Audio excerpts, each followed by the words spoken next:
Ah, on va se poser, hop, bien comme ça là, bien. On parle beaucoup. Vous voyez, je crois que cette série là, ça fait là trois épisodes si vous suivez un peu la chaîne.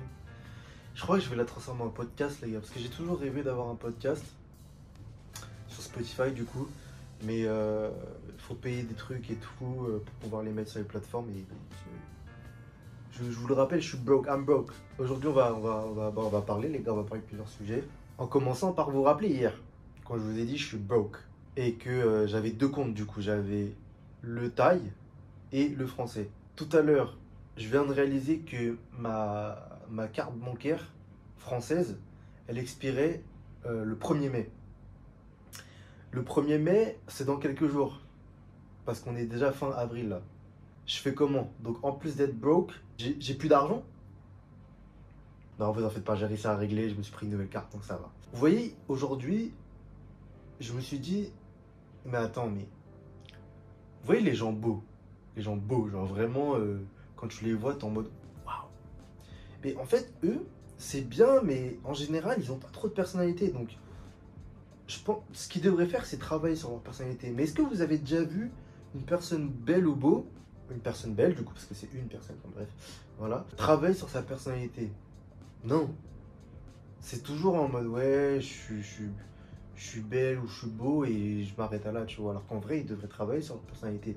Maintenant que j'ai réfléchi, je crois que je connais qu'une seule personne dans mon entourage qui sache qu'elle est belle et du coup, elle travaille sa personnalité. Vous voyez ce que je veux dire? Mais du coup, c'est différent des gens qui sont beaux mais qui ne savent pas. Genre, ils sont beaux ou belles et ils ne veulent pas se la mettre à eux-mêmes. Genre, ils savent pas qu'ils sont beaux ou belles, tu vois. Je parle pas de ces gens-là. Moi, je parle des gens qui savent déjà. Et du coup, au lieu de travailler sur leur personnalité, ils se contentent de leur beauté. Alors, ça rime, c'est beau ce que je dis. Donc voilà, je me suis dit ça et je me suis dit c'est un peu triste, genre. Ensuite, je viens de réaliser aussi que là, en fait, on réalise que les choses après. Et ça, c'est vraiment un truc typiquement humain. Genre là, par exemple, les gars, j'étais parti en Corée. Et quand j'étais là-bas, bah, j'ai kiffé, mais je me suis dit sans plus. Et là, je viens de me rendre compte que, en fait, j'ai trop kiffé. Et moi, j'ai qu'une seule envie, c'est de retourner là-bas. Parce que la Corée, les gars, c'était d'art. C'était d'art, en fait. Malgré qu'il fasse froid et tout, j'ai trop kiffé là-bas. Je me sentais bien, je me sentais... Limite, je me vois bien vivre là-bas, tu vois. C'est le mec qui veut vivre dans tous les pays. La Thaïlande, la Corée, c'est quoi après? Non, mais en fait, je me sentais bien là-bas, franchement. Bon, j'avais peut-être une petite chambre. Peut-être que si je retourne là-bas, je me prendrais un meilleur logement. Mais je pense qu'avec un.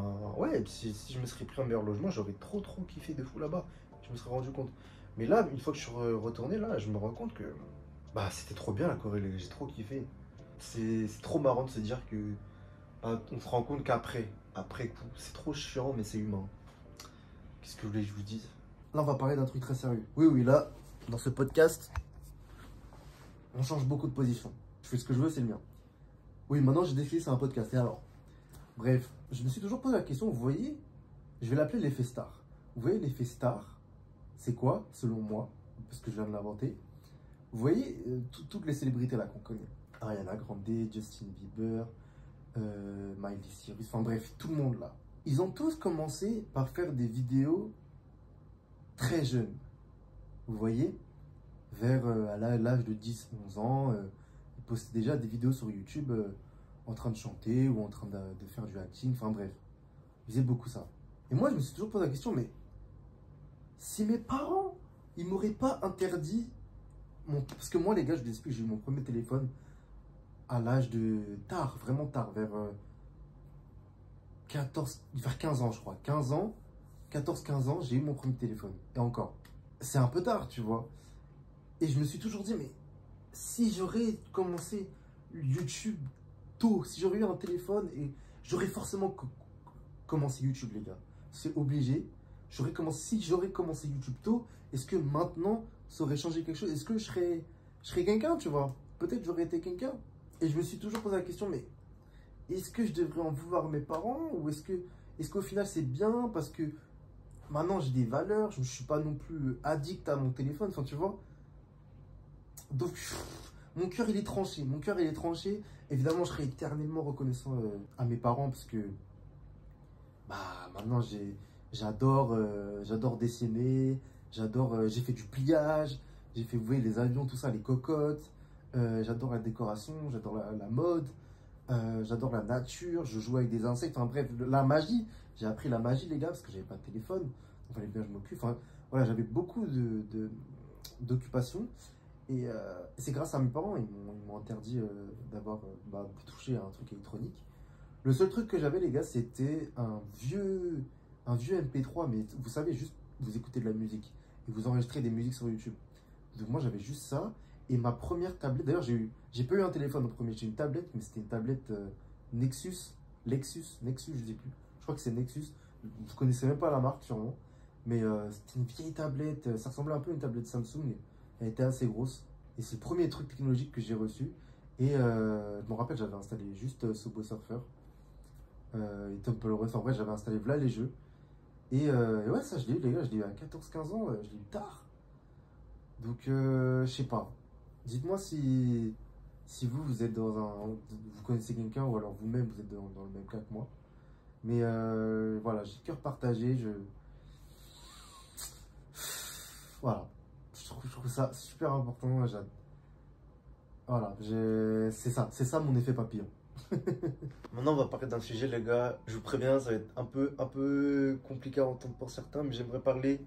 C'est un débat, hein, c'est souvent un débat, mais j'aimerais parler de l'égalité homme-femme. Voilà, pour moi, dans la balance, je trouve que l'homme, il a plus de poids que la femme. Je dis pas ça pour dénigrer le sexe opposé, mais c'est juste dans la nature, en fait. Moi, je me suis toujours demandé, mais imaginons, dans le monde, il n'y a que des hommes.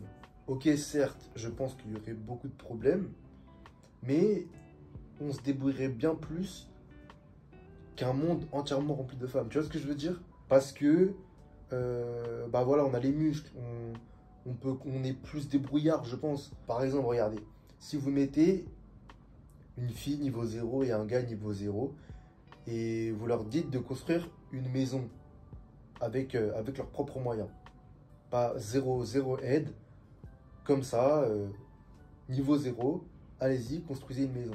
Je pense que le mec, il s'en sortira bien mieux que la fille.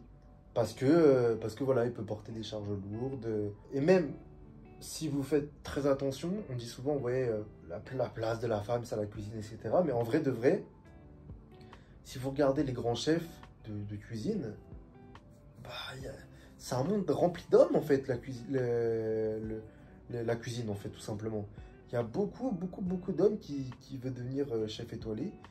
Et c'est un truc assez dingue. Je me suis dit ça il y a quelques jours. Je me suis dit, mais en fait, il y a tous les cuisiniers renommés, c'est tous des hommes, plus ou moins. Enfin, il y a un bon pourcentage d'hommes. C'est mon avis. Je dis pas ça parce que je suis contre les femmes, mais moi, je suis juste réaliste. Je trouve ça toujours intéressant, de toute façon, comparaison homme-femme. J'adore parler de ça. Donc voilà. Aussi, tout autre sujet, les gars, il y a Coachella là, qui est passé là il y a quelques jours. J'ai tellement envie d'y aller un jour, les gars. J'ai une envie de zinzin. En fait, je sais pas. Parce que quand tu vas là-bas, forcément, tu vois toutes les célébrités, tu vois. C'est vraiment un monde à part, j'ai l'impression.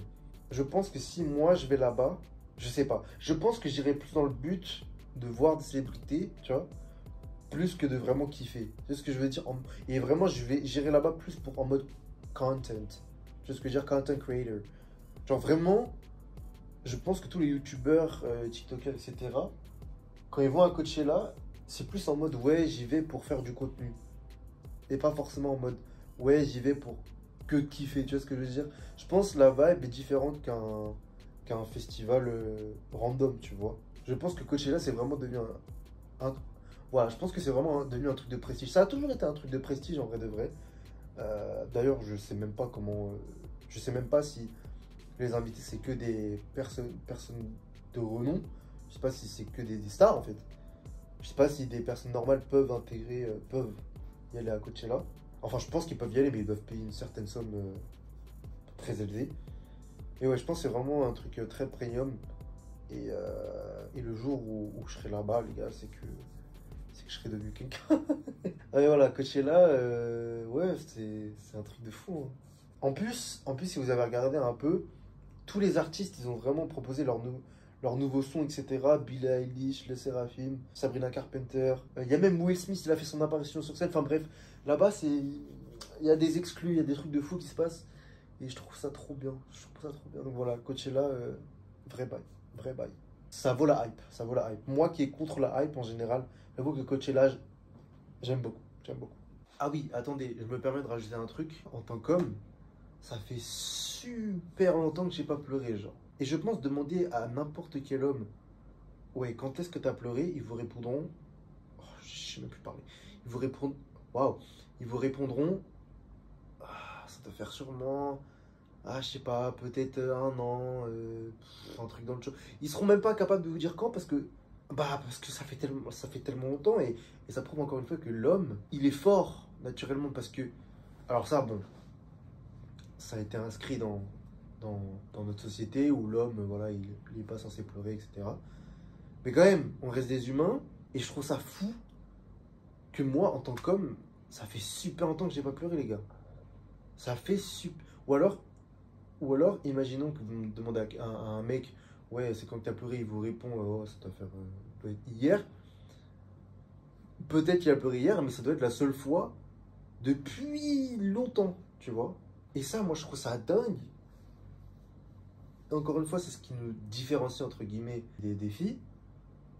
Ça fait super longtemps que j'ai pas pleuré, les gars. Je répète, encore une fois, je ne dénigre pas le sexe féminin, mais c'est juste, je ne fais que constater. Tout autre sujet, j'aimerais parler du cerveau. J'aimerais parler de ça parce que ça me fascine. Et je commencerai par dire, est-ce que vous ne trouvez pas ça dingue que nous, en tant qu'être humain, on est capable d'apprendre plusieurs langues et que le cerveau, il est capable de retenir tout ça et surtout de switch. Par exemple, prenons mon cas. Moi, je parle anglais et français. Français, je suis français. Anglais, voilà, je suis à l'aise. Je trouve ça dingue que j'arrive à switch comme ça, instantanément, quand une personne me parle en anglais, une personne me parle en français. C'est dingue. Bah, après, moi, je suis limité qu'à 2 langues, mais vous imaginez ceux qui parlent 5 langues et ils sont capables de trier comme ça dans leur cerveau. C'est un truc de fou. Moi, ça m'étonnera toujours les gens qui sont capables de parler plus de, plus de 3 langues. Et ça, c'est un talent que j'aimerais. J'aimerais avoir une facilité à apprendre. Là, par exemple, les gars, j'apprends le coréen, là. C'est super dur. Je suis vraiment au basique, hein. Je suis level 0. C'est super dur. Il y a tellement de sons qui se rapprochent de l'un et de l'autre. Tellement de sons qui varient. Enfin, bref. Je pense quand même que ça reste plus simple que le français. Mais quand même, moi de base qui n'est pas bon pour apprendre les langues, si en plus la langue elle est assez compliquée, je sais pas comment je vais faire. Revenons sur ce que je disais. Je trouve ça trop dingue que le cerveau il puisse comme ça faire la part des choses et se souvenir de ouais, ça se dit ça comme ça, là tu dois. Enfin bref. D'ailleurs, ça me permet d'enchaîner avec le fait que le cerveau il est capable de se souvenir de détails tellement insignifiants dans ta vie et pourtant tu t'en souviens. Par exemple, moi je me rappelle, pas si insignifiant que ça en fait, maintenant que tu y penses, mais bon quand même, sur le moment ça voulait rien dire. Mais bon, si mon cerveau s'en est souvenu, c'est qu'il y a une raison. Je pense avoir la raison, mais moi je vais la raconter, je vous donnerai un autre exemple après. Quand j'étais petit, j'allais souvent dans les centres, dans les garderies de ma ville. Il y en avait 4 je crois. Et parce que mes parents ils travaillaient beaucoup. Du coup, je passais souvent les vacances d'un mois là, chez la garderie, chez différentes garderies, je faisais le tour. Et dans l'une d'entre elles, je m'en rappelle, il y avait une activité où on faisait des battles de danse. Et moi, à ce moment-là, donc, vous imaginez la scène, il y a une sorte de plateforme où les gens dansent, il y a un public, et moi j'étais derrière le public à ce moment-là. J'étais petit, hein, je sais pas, je devais avoir même pas 10 ans, tu vois.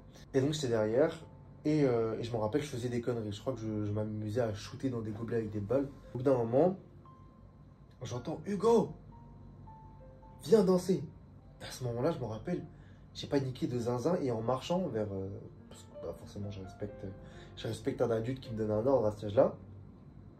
Donc je marche et en marchant, je pleure. Et je sais pas pourquoi je pleure. À ce moment-là, je me dis, mais pourquoi je pleure? Et donc je suis là, je danse devant les gens. je pleure en même temps. Et une fois la danse terminée, mes parents ils arrivent et ils me disent mais Hugo, mais pourquoi tu pleures? Et moi je suis là, je leur dis mais on m'a forcé à danser, etc. Alors que c'était pas le cas en vrai. Enfin si, à cette époque-là, avec cette mentalité-là, moi je me suis dit mais attends, mais ok d'accord, on m'a pris en flagrant délit en train de jeter enfin, faire l'imbécile derrière. Et donc du coup, on m'a puni en me forçant à danser. Qui d'ailleurs n'était pas le cas. En fait, j'ai appris ça après. Mais en fait, on m'a pas du tout vu faire l'imbécile derrière. C'est juste qu'on m'a choisi comme ça au hasard. Mais donc du coup, moi dans ma tête, je me suis dit, ah mais c'est une punition. Mais à cet âge-là, je me disais déjà, mais tu peux pas m'obliger à danser devant tout le monde, même si c'est une punition, tu vois. Du coup, mes parents, quand ils m'ont vu comme ça, ils se sont dit, mais Hugo, t'en fais pas, pourquoi tu pleures? Parce que je pleurais vraiment comme si c'était la fin du monde. Ils me disaient, ouais, mais calme-toi, c'est juste une danse, etc. Et bah voilà, bah, je crois que la raison pour laquelle mon cerveau il se souvient de ça, alors que ça date de vraiment longtemps, c'est parce que je crois que c'est la première fois où j'ai ressenti de la honte, peut-être. Je crois que c'est la première fois où je me suis senti forcé de faire quelque chose, enfin voilà, un truc dans le genre. Donc peut-être que ça explique le fait que je m'en souviens, mon cerveau il s'en souvient. Mais un exemple tout bête, vraiment inutile, et je me demande pourquoi mon cerveau il s'en souvient, que j'ai un exemple là. Quand j'étais petit, je me rappelle, je jouais avec des araignées, genre. Je jouais dans le potager. Ok, donc peut-être que ça, c'est parce que je vivais des moments très heureux. Est-ce que j'ai un souvenir insignifiant? Bah non, du coup, je pense pas. Parce que du coup, le cerveau, vous devez le savoir, il fait des tri sélectifs. Et il enlève les trucs qui servent à rien. Donc forcément, ce qui me reste, c'est que des trucs... Bon, bah je retire ce que j'ai dit. Mais c'est quand même fou que le cerveau se souvienne de trucs d'aussi loin, tu vois. Oui, parce que ça t'a marqué, mais quand même. Donc oui, je retire ce que j'ai dit. Le cerveau ne se souvient pas forcément de trucs inutiles. Ok, non, d'accord. C'est tout ce que j'avais à dire sur le cerveau. Voilà, j'espère que la vidéo vous aura plu. Dites-moi si vous kiffez ce genre de vidéo. Moi, je prends un malin plaisir à parler comme ça longtemps. Et puis, on se capte à la prochaine. Bisous, ciao.